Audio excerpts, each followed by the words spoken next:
করেছে ভরত চন্দ্রগুণকে, পরাস্ত করে বন্দী রেখেছে পবন পুত্র বীর হনুমানকে, বন্দী রেখেছে অশ্বমেধ যজ্ঞের ঘোড়াকে।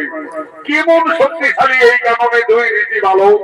হে বাবা তোমরা, আমরা সতী মায়ের সন্তান, গুরু বাল্মীকি শিষ্য, দুই ভাই লবকুশ। লবকুশ, দেখো লবকুশ, এই ঘোড়াকে বন্দী করে তোমরা ভুল করেছো। এই ঘোড়াকে তোমরা বন্দী করে দাও লবকুশ।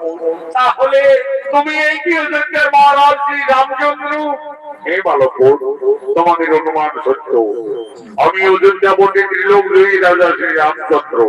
রাজা, ওই ঘোড়ার কপালে লেখা আছে এই ঘোড়া যতদূর যাবে ততদূর অযোধ্যার সীমানা বলে পরিচিত থাকবে।